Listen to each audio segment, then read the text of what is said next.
nikamwambia nitakuambia watu 5 peke yake kama 3, nimekufikishia 5. 5 ni Paulo.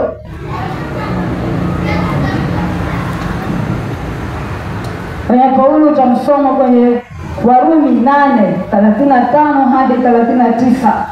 Paulo anashindana na nguvu za shetani, changamoto, upinzani kwa mwito wake. Yeye ako kwenye huduma lakini anapishana. Yaani uko kwenye huduma lakini watu wanakupiga vita. Hawataki uendelee ufanye katika huduma.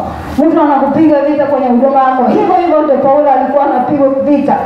Naona Paulo alipokea ushindani mkuu sana katika huduma yake, lakini nguvu za kushinda zilitoka kwa Mungu, kama venye tunaambiwa kwenye Wafilipi 4:13.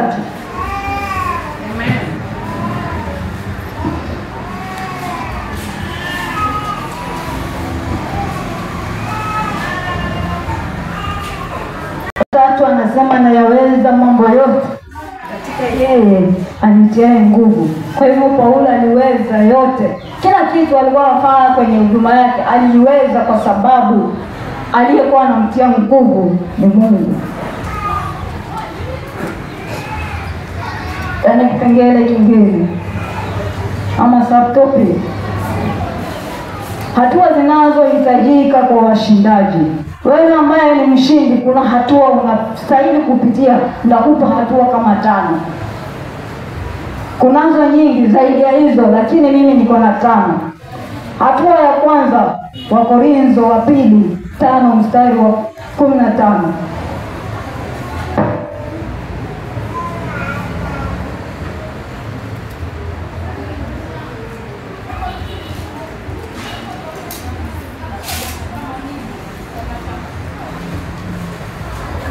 Kufuka kwa ajili yao.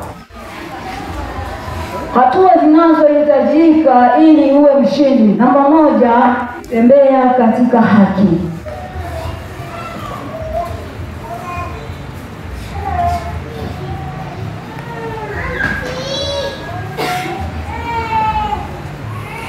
Watu wenye wanatembea katika haki na utakatifu, hao ndio wanaokuwa ni washindi.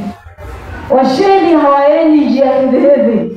Mbona Daudi analishinda Goliathi? Kwa sababu Daudi alikuwa na njia imenyoroka, anatembea katika haki.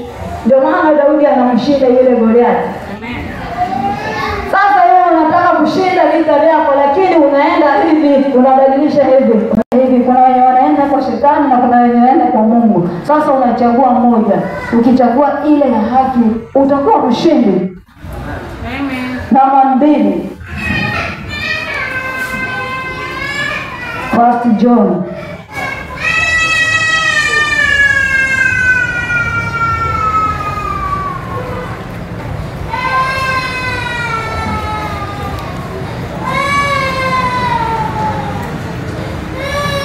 waraka wa Yohana mlango wa 4 mstari wa 17 hadi 21.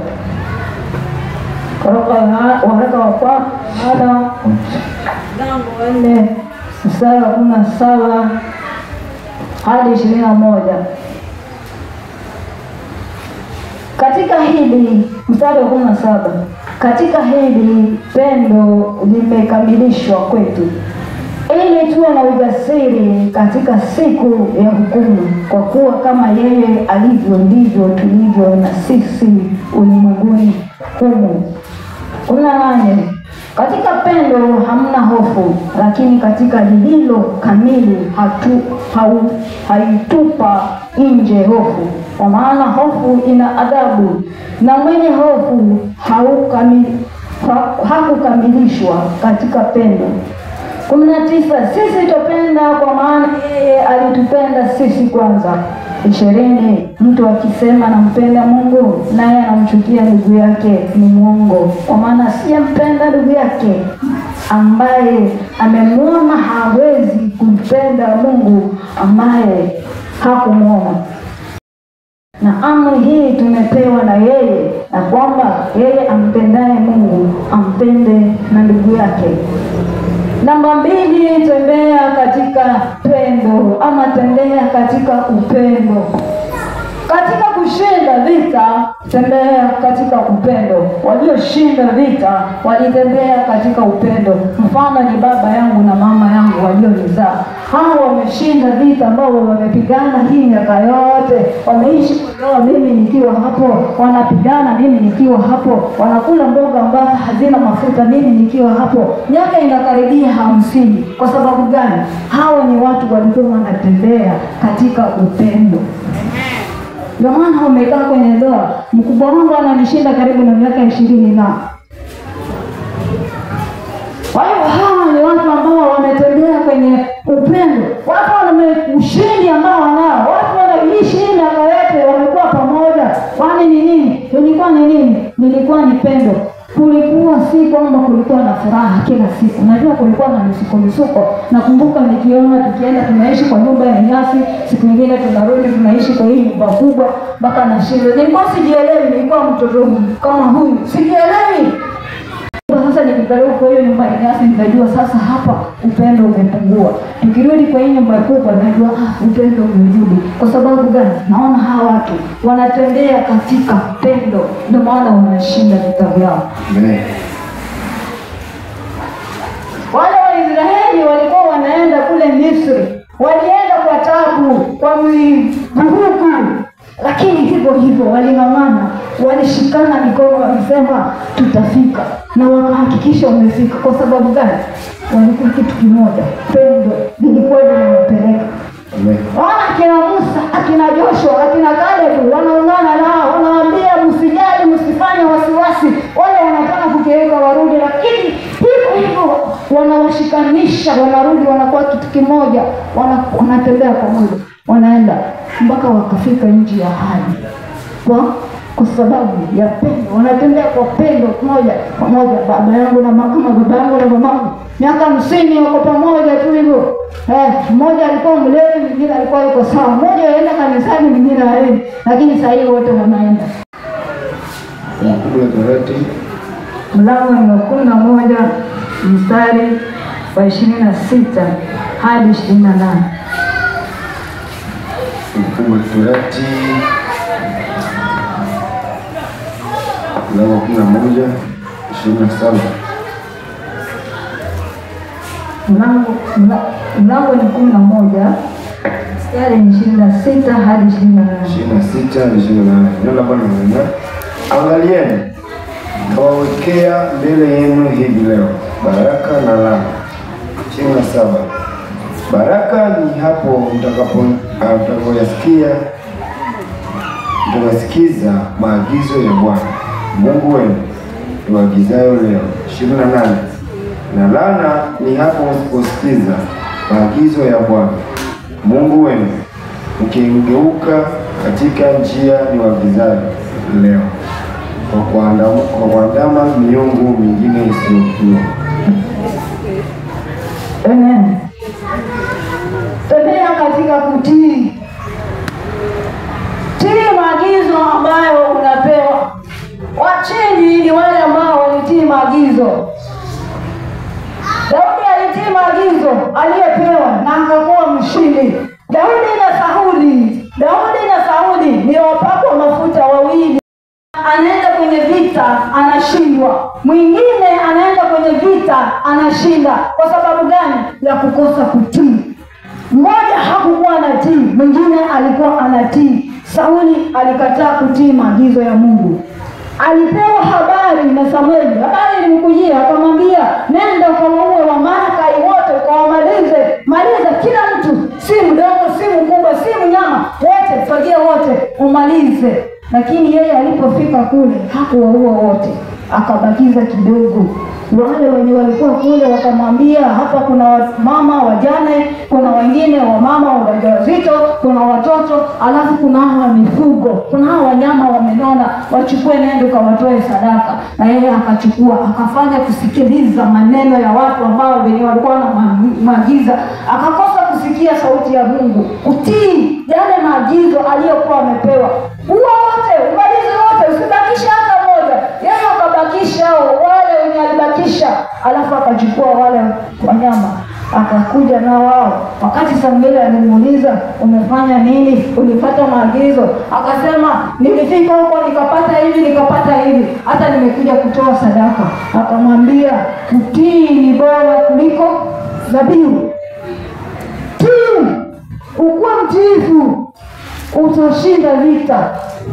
Kutii ni bora kuliko dhabihu. Wewe unadanganya akifanya hivi, mtu anakuambia fanya hivi. Mimi sifanyi kitu naambiwa na mtu, nafanya kitu moyo ninapenda. Nilikuwa nikitaka kuhubiri, nilikuwa nakufuata. Sasa wewe nihubiri ati siku ya shukrani, sasa nataka nihubiri nini? Naanza kukuambia mahubiri yangu kwanza kabla nije nihubiri hapa. Si kweli, si bwana fahamu. Lakini nikasema sasa sahihi, nikafika mahali nikasema kwani nilikuwa ni kila siku itoshe. Sasa nikaenda nikasema mimi peke yangu nitafanya hivi venye nataka. Nikakuja nikafanya siku moja. Ilikuwa fire, ilikuwa moto. Yangu ya kwanza ilikuwa damu ya Yesu. Nilijisikia mimi nimefika. Aswa nimefika. Unaona kitambo ule ushako wetu, unajua tulikuwa hatujui mjini mambo ya Nairobi, hatujui. Sasa sistangu yeye ni mwalimu kule Nairobi na mimi sasa bado niko huku masomo. Siku moja nikakuja akatuambia leo nataka kuameka Nairobi. Kweli hiyo siku alituambia kesho tunaenda. Usiku mzima hatukufunga jicho. Tunataka Nairobi hatujaipanda hasi.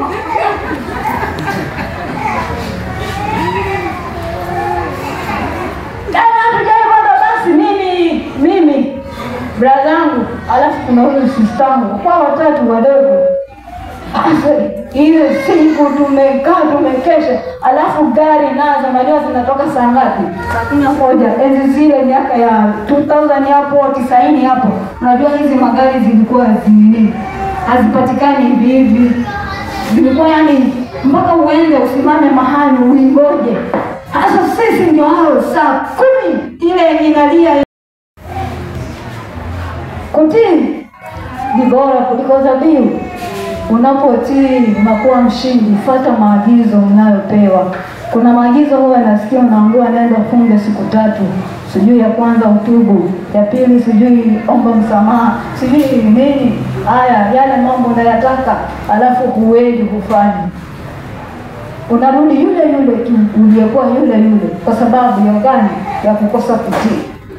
Abrahamu alitii maagizo aliyopewa. Kwa maana unamwona Abrahamu ni mshindi, anakuwa mwenye kubarikiwa kwa sababu ya kutii. Daudi alitii maagizo ya Mungu. Ndio maana unamwona Daudi anafanya nini? Anashinda kwenye vita. Maneno ya watu na ukuu ukamisha ufalme wake, alipoteza ufalme wake. Mtu anaweza kupoteza ndoa yake kwa sababu ya kusikiliza maneno ya watu. Unaweza biashara inawezaisha kwa sababu ya kusikiliza maneno ya watu. Unaweza baki tasa hivyo miaka yako yote kwa sababu ya kusikiliza maneno ya watu. Sikiliza sauti ya Mungu, muulize Mungu akusaidie ili uweze kutii. Nafanya kitu inapendeza moyo wako. Mimi hufanya kitu inapendeza moyo wangu. Amen.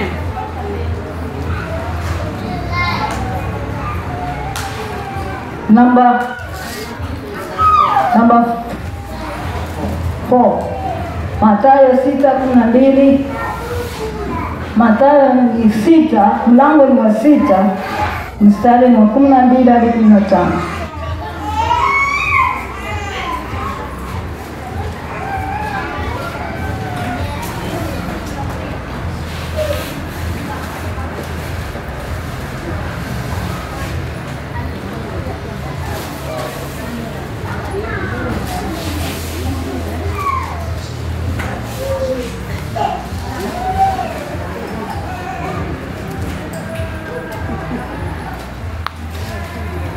Mathayo 6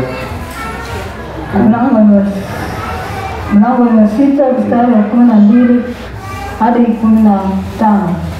Mathayo 6:12 nena utusamehe makosa yetu kama nasi tunavyowasamehe waliotukosea, usitutie katika majaribu, lakini utuokoe na yule mwovu.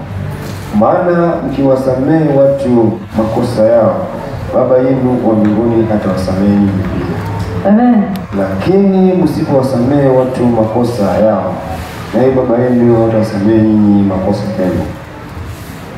16 napo 15 lakini msipowasamehe watu makosa yao, naye Baba yenu atawasamehe ninyi makosa yenu. Amen. Namba 4, tembea katika msamaha. Washindi ni wale ambao wanatembea katika msamaha. Sasa nataka nirudi kwa mama yangu tena na baba yangu yule aliyenizaa. Mmoja anakunywa pombe mlevi na mwingine ni mzuri. Sasa huyu mlevi ana vikwazo, anamuuzi huyu mama, anamsumbua. Mama hapendi mtu mwenye anakunywa pombe, anakuja huko anamtapikia. Haya mama ndio sasa yeye ndio mzuri, sasa tena ataanza kufuta. Haya mara manguo zake sijui amefanya nini, mama ndio anatengeneza. Mama anaudhika na huyu mtu. Yaani wewe baba anaudhika na huyu baba sana, anasema sasa mama inabidi afunge virago, aambie watoto wake wale watatu, tena tunaenda tunafuata mama anamwacha, lakini kidogo unapata tena amerudi yule, anaenda anafuta yale mangii, anafua nguo zake vizuri. Yaani hawa wamedumu kwenye hii ndoa miaka ni 50. Kwa sababu gani? Huyu mama alikuwa anatembea katika msamaha, alikuwa ni mtu wa msamaha, kumsamehe huyu mzee, akijua kwamba huyu mzee, huyu baba wa huyu watoto siku moja atabadilika na awe mtu mzuri.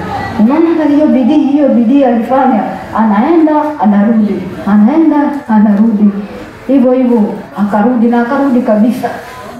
Tembea katika msamaha, kitembea mbidi aseme mzee nimekusamehe, na alipoona mzee aliona nimesamehewa, na yeye mzee akasema kutoka leo msikunywe pombe, akamshika mkono akamwambia njoo tuende kanisani, akamvisha pete, akamwambia sasa leo kutoka leo mimi mtu mzuri na yeye ni mtu mzuri, kwa sababu mama mke wake alitembea katika msamaha, alimsamehe yote. Mwambia mzee, hata nikubeba na nimebeba watoto wako ndio hawa, sasa nitaenda nao wapi? Wacha tukae tuende.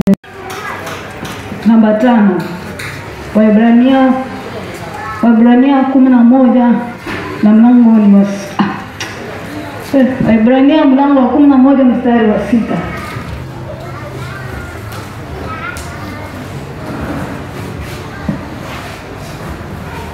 Waebrania 11 ndio Bwana ananena, Hebrews 11:6. Lakini pasipo imani haiwezekani kumpendeza, kwa maana mtu amwendeaye Mungu lazima amini kwamba yeye yuko, na kwamba huwapa thawabu wale wamtafutao. Amen. Hatua zinazohitajika wewe kuwa mshindi, tembea katika imani. Shinda. Hana alishinda vipi? Kuwa na hiyo imani haimpendezi Mungu, hiyo hoja yake itatimizwa vipi? Sasa Hana ni mtu alitembea katika imani, akijua kwamba hili tatizo langu hata ikafika miaka ni mingapi, bado Samueli atakuja. Hili mimi sijaolewa, unasikia sijaolewa, ati naitwa Jaleka. Juu hivi karibuni utasikia mimi naitwa Mrs. Kwa sababu gani? Tembea katika imani. Tembea na imani.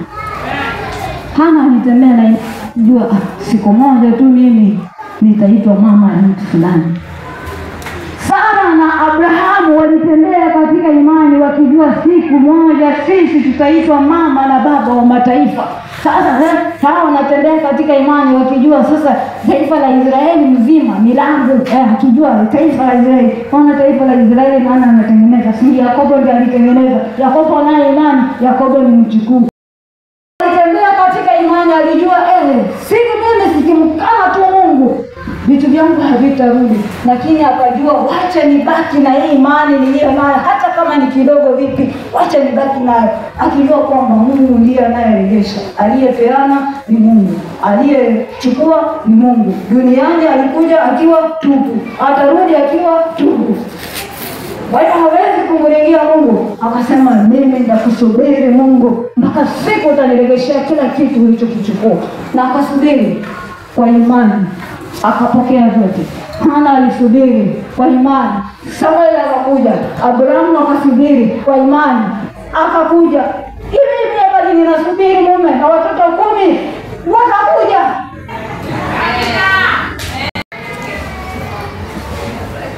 Hata wewe unasubiri, mimi peke yangu nasubiri.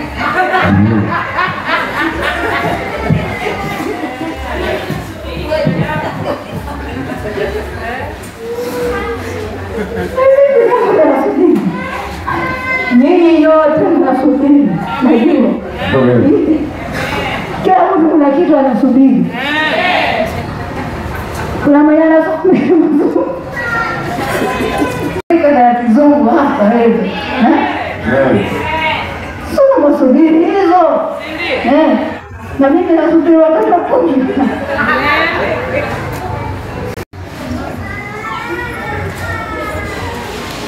Wenye wanasubiri mtihani, wamefanya mtihani, wanasubiri matokeo. Kuna wenye wameapply kazi, wanasubiri kazi ikuje. Kuna wenye wameapply nini, wanasubiri vikuje. Vitu vingi, mnasubiri vitu vingi na hamuna imani.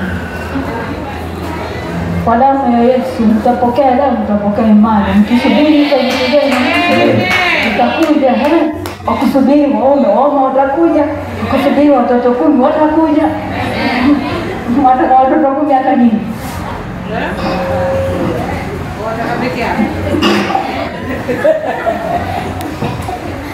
Namba 6, Mwanzo 11:6.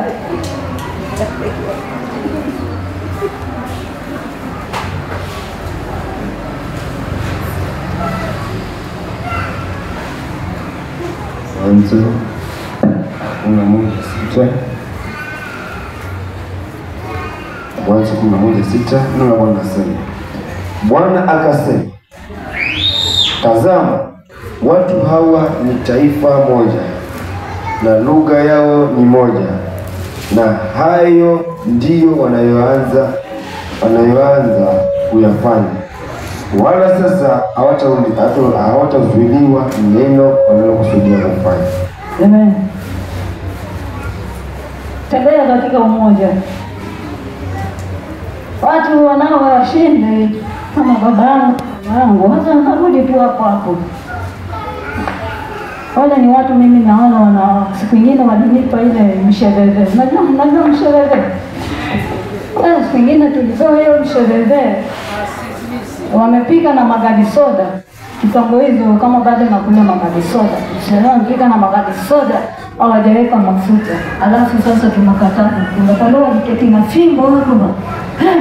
Kula msheveve mbaya na mafuta. Na amekaa na fimbo na kuangalia unakula. Mwili wako uvunjwe ili wangu uwe mzima. Ninaposhiriki, ninapokea ufufuo wako, maisha ya afya na nguvu kwa neema yako. Nitakuwa mwenye nguvu kabisa na mzima siku zote za maisha yangu. Macho yangu hayatapunguka wala nguvu zangu hazitapunguzwa. Hakuna ugonjwa unaoweza kubaki mwilini mwangu, kwa sababu nguvu ile iliyokuinua kutoka kaburini imepita kwangu. Kwa kupigwa kwako nimepona. Kula mkate. Kikombe nacho vivyo hivyo. Kikombe nacho vivyo hivyo. Baada ya kula akisema, kikombe hiki ni agano jipya katika damu yangu inayomwagika kwa ajili ya wengi. Amen. Sema mpendo Bwana, kwa damu yako ya thamani. Asante kwa kunisafisha dhambi zangu zote. Ninasimama mbele zako mwenye haki. Amen.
Asante Yesu, asante Baba. Ni katika jina tunaomba na kuamini.